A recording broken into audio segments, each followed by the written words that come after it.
நடுவர்களே ஒரு கோயிலுக்கு போயிருக்கோம் ஐயா. கணவரும் நானும் போய் கோயிலில் போய் நிற்கிறோம். ஒரு பிச்சைக்காரர் அங்கேருந்து வந்தார்.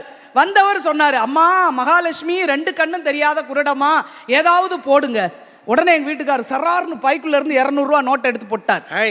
உடனே நான் சொன்னேன், பெரிய தர்ம பிரபு, அவருக்கு கண்ணு தெரியுமா தெரியாதான்னு தெரிய வேண்டாமா, எதுக்கு இப்படி விருட்டுன்னு எடுத்து போடுறீங்கன்னு.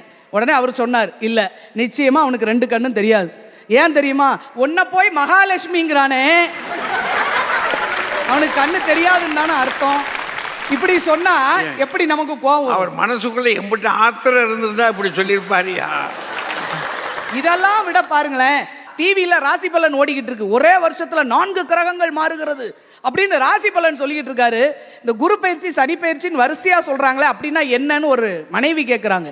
அது கணவர் சொன்னாரு, ஊருக்கு போன நீ திரும்பி வந்தீன்னா சனி பயிற்சி, வரும்போது ஒரு தங்கச்சியை சேர்த்து கூட்டு வந்தேன்னா அதான் குரு பயிற்சிங்கிற.